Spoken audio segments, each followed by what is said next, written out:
It was a quiet morning in Los Angeles. The sun had barely risen, its golden rays spilling gently through the blinds of Keanu Reeves' modest home. The actor sat at his kitchen table, sipping black coffee, reading an old paperback, a ritual of peace before another long day on set. His phone buzzed softly on the counter. Unknown number. Washington, D.C. He hesitated for a moment, then answered. "Mr. Reeves," a formal voice said, "this is the White House Communications Office. President Donald Trump would like to personally invite you to the White House tomorrow afternoon." Keanu blinked, unsure if it was a prank. "The White House?" he repeated slowly. "Yes, sir. The president wishes to honor you for your contributions to cinema and philanthropy. He's watched your films and deeply respects your humanitarian efforts." Keanu's instinct was to decline politely. Public recognition had never been his style, but something in the caller's tone made him pause. Maybe this was bigger than him. Maybe he could use the moment to speak about kindness, mental health, or hope, values he believed mattered more than fame. "All right," he said finally. "I'll be there." When he hung up, he sat still for a long moment. Outside, the world moved as usual, cars passing, birds chirping, but Keanu felt a quiet unease beneath the surface. The White House, the president, it sounded too official, too political. He wasn't a man of politics, but of heart. Still, he packed a simple black suit, his old boots polished but worn, and booked the flight. The next morning, reporters were already buzzing about it. Hollywood's humblest star meets Trump. What will happen? Keanu ignored the noise, walking through the airport unnoticed in his cap and sunglasses. He never traveled with a team or entourage, just himself, his thoughts, and a quiet sense of duty. As the plane descended over Washington, D.C., the Capitol gleamed like a symbol of power, marble and monuments stretching toward the sky. Keanu couldn't help but feel small, but that never bothered him. He had learned long ago that greatness isn't about standing above others, but standing with them. A sleek black car met him on the tarmac. Secret Service agents greeted him politely, ushering him through the White House gates. The building stood majestic and blindingly white under the afternoon sun. Keanu took a deep breath. Inside, portraits of presidents lined the hallways, men who had led nations, faced wars, and made history. As he walked past them, he couldn't help but wonder what kind of history was waiting for him here. Finally, an aide gestured toward the Oval Office. "The president will see you now." Keanu adjusted his tie, stepped forward, and smiled faintly. He had no idea that beyond that door, beneath the chandeliers and polished marble, a storm of pride, power, and unexpected disrespect was about to begin. The motorcade slowed as it turned onto Pennsylvania Avenue. The White House loomed ahead, immaculate under a bright blue sky. Crowds had already gathered behind the security barriers. Reporters, photographers, curious onlookers. They had all heard that Keanu Reeves was visiting the president. It was an unusual pairing, Hollywood's quiet saint and America's loudest leader. The black car stopped by the front gate. The door opened and Keanu stepped out calmly, the flash of cameras instantly exploding like lightning. He wore a simple white shirt under a sleek black suit. No designer flash, no visible luxury, just effortless grace. His hair was brushed back, his expression neutral but kind. To the reporters shouting his name, he gave a small nod and a gentle smile. "Keanu, over here, what brings you to the White House? Are you meeting the president about politics? Are you endorsing him for re-election?" Keanu simply raised a hand, a silent gesture that said, "No comment." He wasn't here for politics or fame, but the media wouldn't understand that. A Secret Service agent guided him through the main entrance, away from the noise and the cameras. The heavy double doors closed behind him with a soft thud, cutting off the chaos outside. Instantly, the air changed. The world grew quieter, colder, more formal. Inside, the White House glimmered like a palace. Sunlight spilled across the polished marble floors, reflecting off golden frames that held portraits of past presidents. Every inch of the place spoke of power and history, from the crystal chandeliers above to the hush of distant footsteps echoing through long corridors. Keanu walked slowly, his eyes taking it all in. He wasn't intimidated, but there was a tension in his chest, a feeling he couldn't quite name. Something about the air here felt heavy, expectant, like a stage waiting for its next act. "Mr. Reeves," said an aide in a crisp suit, "the president will see you shortly. Please wait in the green room." Keanu nodded. As he followed the aide, staff members peeked out from doorways, whispering softly. Some smiled. He smiled back. He had that effect on people. Even in the most powerful building in the world, he carried an aura of calm. In the green room, antique furniture glowed under the soft light of chandeliers. Keanu stood by a window overlooking the south lawn, where the American flag waved proudly in the breeze. He thought of all the people out there, ordinary men and women just trying to live with kindness in a complicated world. "Mr. Reeves," the aide returned, breaking his thought. "The president is ready for you now." Keanu turned from the window, his reflection momentarily caught in the glass. His face was calm, but his eyes, deep, thoughtful, held the quiet strength of a man who had seen life's extremes. He straightened his beneath that brilliance. Something darker waited, the first hint of disrespect that would soon test everything Keanu stood for. The heavy doors to the Oval Office swung open with a soft creak, revealing one of the most powerful rooms in the world. The air inside was thick with authority, polished wood, velvet drapes, the faint scent of leather and old history. At the far end of the room, behind the iconic resolute desk, sat President Donald Trump. He didn't rise when Keanu entered. Instead, he leaned back in his chair, fingers steepled, a faint smirk curling on his lips. "Keanu Reeves," he said slowly, dragging out the name as though testing it. "The so-called Hollywood saint." Keanu paused at the doorway for a moment, offering a polite nod before stepping forward. His movements were composed, deliberate, the walk of a man who'd never been impressed by wealth or fame. "I'm honored to meet you, Mr. President," Keanu said softly, his tone respectful but distant. "Thank you for the invitation." Trump's eyes flicked over him, the simple suit, the calm demeanor, the lack of a flashy entourage. "You came alone?" he asked. "Yes, sir, I usually do." "No assistants, no photographers, no red carpet?" Trump scoffed. "Hollywood must be losing its touch." Keanu simply smiled. "I'm just here to talk, sir, not to perform." That response seemed to irritate Trump more than please him. He leaned forward now, elbows on the desk, eyes narrowing. "You know," he said, his tone dripping with sarcasm, "people keep calling you this nice guy, a humble actor, the man who rides the subway, gives money to strangers, all that. But let's be real, this world runs on power, not pity." Keanu remained silent. He'd learned long ago that silence often spoke louder than arguments. But Trump didn't stop. He stood, pacing behind his desk, his voice growing sharper. "You're a movie star, sure. But this," he gestured around the grand room, "this is the real world, not some action film. Out there, money talks, connections talk, and you?" He jabbed a finger in Keanu's direction. "You don't belong here.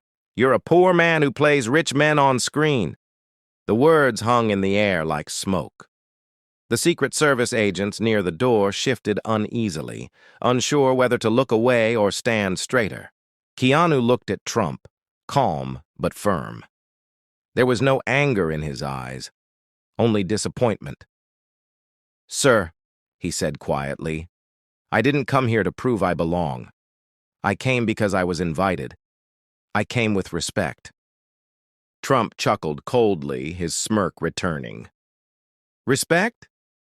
Let me give you some advice. Respect won't buy you a house like this. Respect doesn't win elections. Respect doesn't make you rich."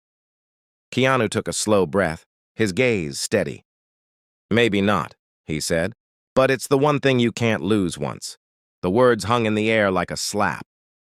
For a moment, no one moved. The grand Oval Office, normally a place of calm authority, suddenly felt charged, electric. The ticking of the antique clock on the mantel grew painfully loud in the silence. President Trump's face hardened. He stood abruptly, his chair scraping against the floor. The movement made everyone in the room flinch. Aides, guards, even the photographer in the corner who froze mid-frame. "You know what?" Trump barked, pointing a finger at Keanu across the room. "You come in here, dressed like some saint from a movie, thinking you can lecture me about respect and kindness?" Keanu said nothing. His eyes were calm, unreadable, his hands resting loosely at his sides. He wasn't angry, just quietly steady, like a man standing in the middle of a storm, waiting for the wind to pass. Trump continued, louder now, his voice echoing through the historic chamber. "You're not a businessman. You're not a politician. You're just an actor, a Hollywood puppet. You play heroes on screen, but this is the real world, Reeves. This is my house." He slammed his hand down on the desk, rattling a crystal pen holder. "So do me a favor, get out of my house, fool man." The insult cut through the air. A tense shiver ran through the room. Two Secret Service agents exchanged uneasy glances near the door. They'd been trained for everything: intruders, threats, emergencies, but not this. A public humiliation of a guest, especially someone as respected as Keanu Reeves. Keanu still didn't move. He simply looked at Trump, and for a long moment the silence between them became heavier than any words. There was no fear in his eyes, only quiet sadness, the kind that comes from recognizing that some people can't see past their own reflection. "Sir," Keanu said finally, his voice low but steady, "you invited me here. I came because I believed in the meaning of that invitation. I came with respect." Trump waved a dismissive hand. "Spare me the moral lessons, okay? This isn't a movie. You're not saving the world here." Keanu took a slow breath, the weight of history and pride pressing around him. He glanced briefly at the portraits lining the wall. Washington, Lincoln, Roosevelt, men who had led with strength and humility. He turned back to Trump. "I know it's not a movie," he said quietly. "That's why I hope this moment could be real." For a flicker of a second, Trump hesitated. There was something disarming about Keanu's calmness, his refusal to fight anger with anger. But pride quickly overtook reflection. "Agent!" Trump barked. "Show him out!" The Secret Service agents stepped forward uncertainly. Keanu raised a hand gently to stop them. "No need," he said, his voice soft but commanding. "I know the way."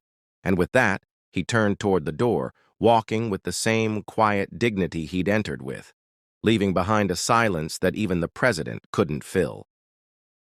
The room felt frozen in time. The tension was so thick it could be felt in the chest, like the weight of a thunderstorm before it breaks. The president stood behind the desk, his finger still hovering mid-air, his mouth slightly open as if he were about to say more. But he didn't. Keanu hadn't moved toward the door. Instead, he turned back slowly, meeting Trump's glare with calm, unwavering eyes. His expression wasn't angry or proud. It was heartbreakingly human, the kind of look that saw through the noise and ego, straight into truth. "Mr. President," he said softly, his voice steady as glass, "respect doesn't come from money or power." The words floated in the air like a whisper that refused to die. One of the Secret Service agents glanced at the other, unsure whether to intervene. The aide near the door looked down, pretending to read her notes, but her hands were trembling. "It comes," Keanu continued, "from how you treat people when no one's watching." There was a pause, deep, long, and echoing. Even the ticking of the clock seemed to stop for a heartbeat. Trump blinked, momentarily thrown off. "What's that supposed to mean?" he asked, his voice quieter now, though he tried to sound in control. Keanu's tone didn't waver. "It means real power isn't in wealth or titles. It's in kindness, in how we use what we have to lift others, not to look down on them." He stepped closer, not threateningly, but with the quiet confidence of a man who had lived more than most. His voice grew even softer, but every word struck like truth, carved in stone. I've met people with nothing, sleeping on sidewalks, fighting battles no one sees, and some of them had more dignity than the richest man in the room, because they never forgot compassion. The guards didn't move. No one did. Even Trump's usual defiance seemed to falter for an instant. He looked away, his gaze falling on the flag behind his desk, then back to Keanu. "You think you're better than me?" Trump asked, his voice sharp again but thinner this time, as if the anger no longer had conviction. Keanu shook his head slowly. "No, sir. I don't think I'm better than anyone. That's the point." Something in that answer, its humility, its simplicity, landed harder than any insult ever could. The silence that followed wasn't awkward, it was transformative. The kind that makes people rethink themselves even if they'll never admit it aloud. Keanu adjusted his jacket, gave a small, respectful nod, and said quietly, "I wish you peace, sir. Truly." Then he turned toward the door. No security escort, no drama, no defiance, just the quiet authority of a man who carried his integrity like armor. As he walked out, the air in the Oval Office shifted. The gold and marble suddenly felt smaller, dimmer. For the first time that day, no one looked at the president. All eyes followed the man who had walked out with nothing but his dignity, and somehow left with everything. The massive White House doors closed behind Keanu with a soft, echoing thud. For a moment, he stood still beneath the towering pillars, the cool air brushing against his face.